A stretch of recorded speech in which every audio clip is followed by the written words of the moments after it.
Good morning, everyone, and welcome to today's podcast. I'm your podcast host, Sharita Berry, a Women Talk the Inside Empowerment Radio Show, live right here on Spreaker, iHeartRadio, Amazon Music, and all your podcast platforms. Well, we all know what today is. This month is, I should say. This month of May is Mental Health Awareness Month, and there's so much information that's going on around the world and around the country pertaining to mental health. And let me tell you something. It's very important that you take care of your mental health. And tell you something else. If you suspect that you're suffering or dealing with any type of mental health issue, if you having depression, stress, anxiety, and feel those things coming on, talk with your local doctor or contact a mental health advisor or person in your state that can help you. That's right, they can help you. And on today, I just want to briefly give some information to you all out there to let you know about mental health. First of all, mental illness are common in the United States. Nearly 1 in 5 U.S. adults live with mental illness. That's 52.9 million in 2020. The percentage of the population has mental health issues. An estimated of 26% of American ages 18 and older, about 1 in 4 adults, suffer from a diagnosable mental disorder in a given year. Many people suffer from more than one mental disorder at a given time, and particularly depressive illness tend to co-occur with substance abuse and anxiety disorder. What percentage of the world is affected by mental illness? Mental health and substance use disorder affect 13% of the world's population. That number could increase as people around the world shelter in places and adjust to a new norm in the coronavirus pandemic. How many people are affected by mental illness yearly? The impact facts: 43.8 million adults experience mental illness in a given year. That's 1 in 5 adults in America. How many people suffered with mental illness in 2020? In 2020, 1 billion people live with a mental disorder, and in low-income countries, more than 75% of the people with the disorder did not receive treatment. So we have a lot of people here in the United States, and not just here in the United States, but in other countries and other continents that suffer with a mental health issue. Some have sought treatment, but there's a lot of percentage of people that have a mental health disorder that has not sought treatment and is not getting treatment. And then you have another percentage, I don't know the numbers, don't quote me on it, but you have another percentage of people that do not know that they have a mental health issue or mental health illness at all, because they just don't know. They may not, and the reason why they may not know is because they don't know what the signs are. They may pass it off as, feeling, it's the everyday norm. But actuality, there are a lot of people that have a mental health disorder that don't even know that they are depressed and that they have stress and they have anxiety, or they, got different things going on, which, like I said, they may think it's something else. Friends and family may think it's something else, but in actuality, it's a mental health issue. So there you have it.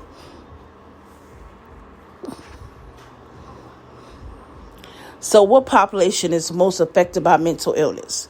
Young adults ages 18 to 25 has the highest. That's 9.7% compared to adults age 26 to 49, which is 6.9%, and age 50 and older, 3.4%. So that's the highest among reporting 2 or more races, which is 9.9%, followed by American Indian, Alaskan Native adults, which is 6.6%. So that's a breakdown. How many teens have mental health issues? Approximately 1 in 5 teens. It's just the same as adult. 1 in 5 teens, 1 in 5 adults ages 12 to 18 suffer from at least one mental health disorder. So we have a lot of teenagers in our society that may have one mental health disorder, but since the pandemic has taken place, we know that people are suffering from with multiple mental health disorder, and one is being depressed, anxiety, and stress. And those three that I've seen, because, we had to shelter in place, and, people had families that succumbed to COVID-19 and they passed away. So you can imagine that since the pandemic, and even though they said it's, COVID is okay and it's okay to take a mask, no, COVID is still around. People still saying, I'm taking off my mask. This, and the states lifted that mask mandate, but hey, I really think that we need to put our mask on, because I don't think COVID has gone anywhere, because I've been watching the news on and off and seeing the numbers increase. So, and because of that, people are suffering from mental health issues. There are people that since the pandemic started develop a mental health issue and never had a mental illness in their life. And now they find themselves dealing and battling depression.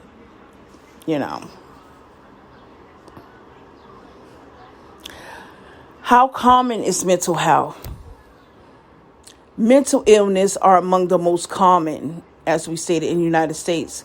50% will be diagnosed with a mental illness or disorder at some point in their lifetime. Like I said, mental illness can happen at any age, at any stage of life, at any time, anywhere. It happens. It happens.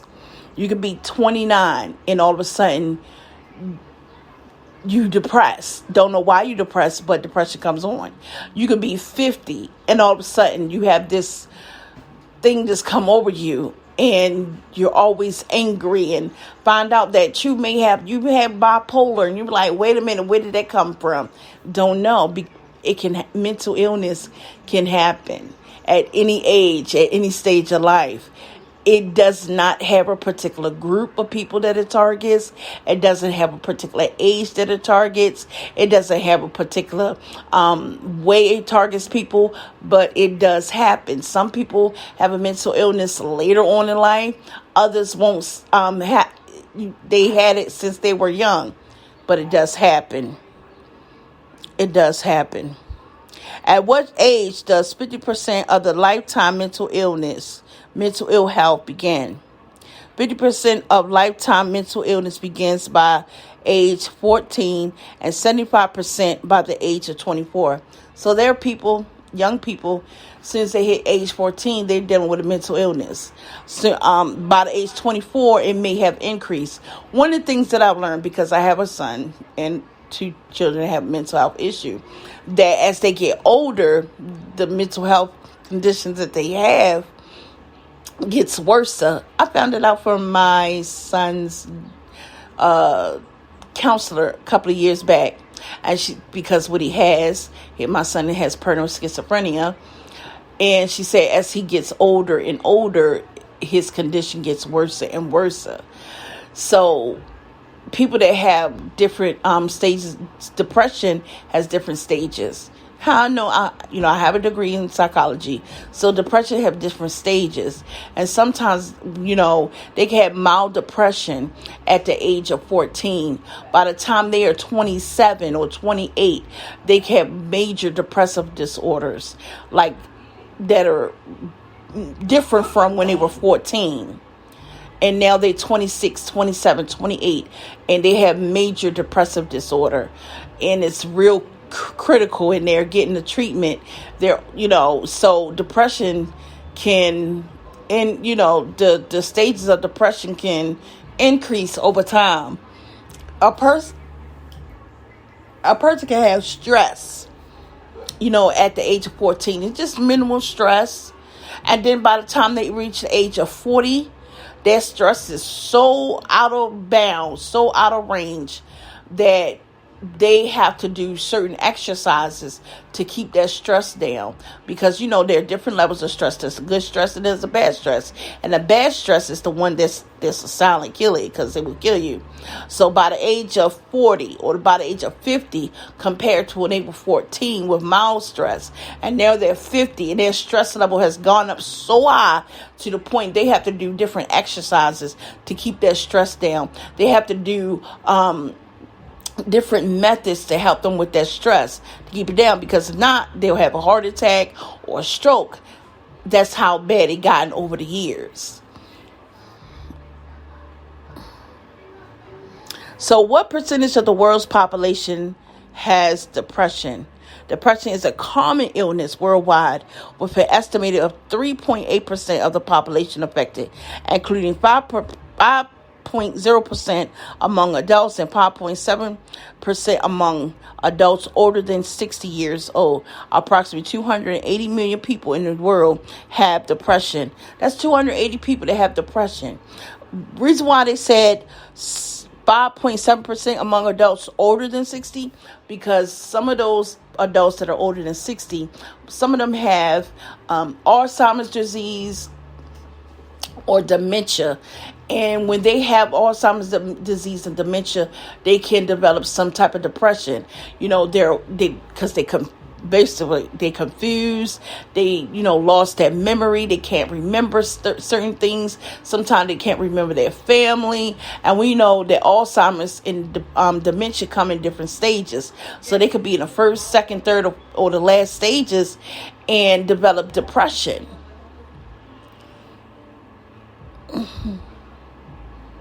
So how many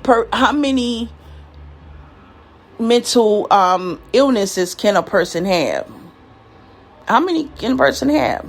Well, technically, according to the DSM-5, and I'm gonna let you know what you may say, the DSM-5. What is that? What is a DSM-5? If you're a psychology major or a therapist, what a DSM-5. Oh my God. DSM-5 stands for the Diagnostic and Statistical Manual of Mental Disorders, 5th edition. That, and anytime you hear a therapist or psychologist mention DSM-5, that's what they're talking about, that book. It's like a big, thick book, and it has all sorts of mental illnesses in that book. And the things to look out for, certain mental illness associated with this, that. So that's a big, thick book. It's called the Diagnostic and Statistical Manual of Mental Disorder, 5th edition. So by the American Psychiatric Association. And you can get that book if you want a copy of it. They do have, they do sell that book on Amazon. You can get it at different places. And many psychiatrists and therapists, they do have that book on hand, because it helps them when they're diagnosing or trying to find out what the mental disorder is and what things are associated, what things trigger it, and different things like that. So, going back to our discussion. What is the number one health problem in the United States? 10 million Americans are living with a serious mental disorder. The most common are anxiety disorder, major depression, and bipolar disorder. So those three are the main ones that a lot of American people live with right now, today. Some of them don't even know that they have anxiety or major depression. Some have mild depression, but some people don't know they have major, like literally major depression and bipolar disorder. Their bipolar disorder could be like, they just angry or something like that. But no, it's really bipolar. And you may be saying, okay, what is, I heard people that had bipolar, and I never, previously bipolar was known as manic depression, and it's just a mood disorder.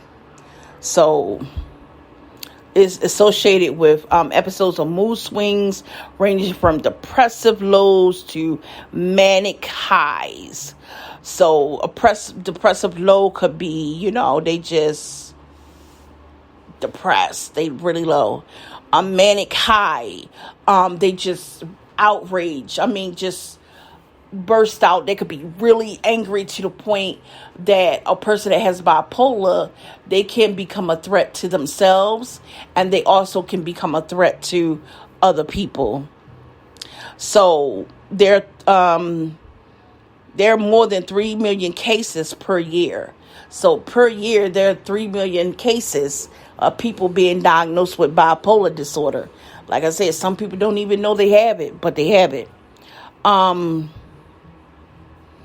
So it requires a medical diagnosis when it comes to bipolar. You might be saying, okay, what are some of the things? Okay, some of the things a person experiencing them. You might know somebody that what I'm about to read. You may say, wait a minute, I know somebody that have all those. Like I said, if you suspect that you have any type of mental health issues or mental illness, contact your doctor. Make a doctor's appointment. Talk with your doctor about the way you feel, your emotions, and your doctor can make a referral for you to see a mental health counselor.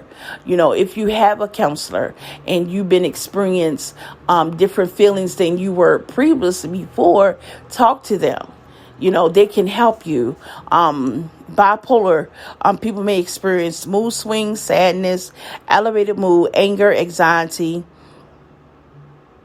general discontent, guilt, hopelessness, loss of interest or pleasure in activities. Their behavior is risk-taking behaviors, disorganized behaviors, aggressiveness, crying, excess desire for sex, hyperactivity, impulsive, restlessness, or self-harm, cognitive, unwanted thoughts, delusion, lack of contention, racing thoughts, slowness in activity, or false belief of superiority, psychological depression, manic episodes, depressive or paranoia, their weight gain or weight loss, sleep difficulty, falling asleep, or excess sleepiness. Other common is fatigue and rapid frenzied speaking.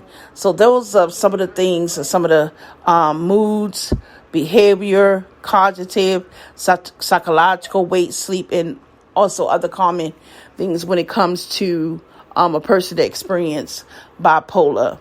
Treatment is available, medications, supportive care. Supportive care means hospitalization, therapy, support group, cognitive behavior, which is called CBT, psychoeducation, family therapy, and psychotherapy. They're all the different things that can help a person in their treatment mechanism when it comes to bipolar, and also medicine as medications as well. So there you have it for bipolar, just in case somebody wanted to know, the different aspects of bipolar. And once again, I thank you all for joining me on today. We're talking about, because May is Mental Health Awareness Month. So what country has the best mental health? Sweden tops our positive mental health with good reason.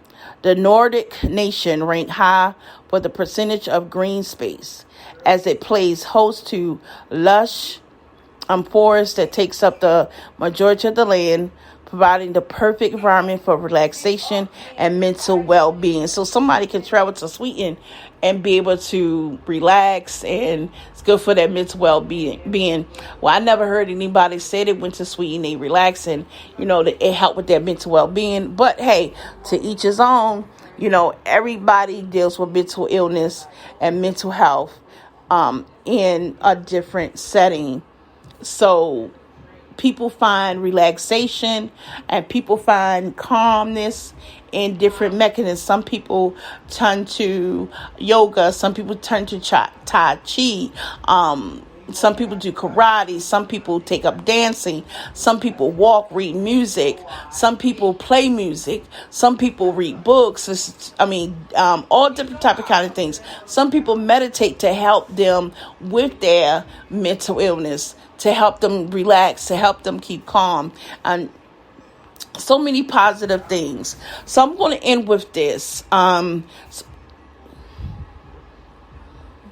Since it is Mental Health Awareness Month, I have some things, some actions that you can do, the action challenges that you can do to help your mental health. So the number one reason is, as we enter the new year, you might be thinking of all your reasons to live healthier. But what's your number one? What super important thing fires you up the most? In this week, write down that reason and post it in a place you'll see regularly. So these are just some things that you can do, action challenges. Here's another one, self-care challenge. You deserve some self-care. One day this week, curve out some time to do something you love. Call a friend, take a relaxing bath, get a massage, read, or do something that makes you feel good. So that's a self-care challenge because it is Mental Health Awareness Month. The perfect 10. Start the new year off with a simple and healthy formula. Commit to spending just 1% of your day, only 10 minutes, on a walk. The small daily investment can add up to big results. One day this week, take a 10-minute walk. So this is called the perfect 10. These are some certain activity challenges. I get, it's an app that I have on my phone that gives me different things to do throughout the week to challenge myself. And I wanted to share with you all on today. So once again, I thank you all for tuning in on today. Know that I love you and take care of your mental health. It's very important. And if you think that you are dealing with a mental health issue, or you see certain signs in your child or or a friend or family member that could be possible, talk to their doctor or get them to talk to their doctor. See a therapist because every little bit helps. So take care of your mental health. Make sure you take care of your children's mental health as well. Until next time, peace, deuces, and namaste. Well, I thank you all for joining me on this afternoon. Know that, our mental health is very important, that we take care of it. And know that there are people out there that can help you deal and cope with your mental health illness. Remember, if you'd like to be a guest on our upcoming shows that we have scheduled for the month of September, email me info.wenss@activist.com. Until next time, peace, deuces, and namaste.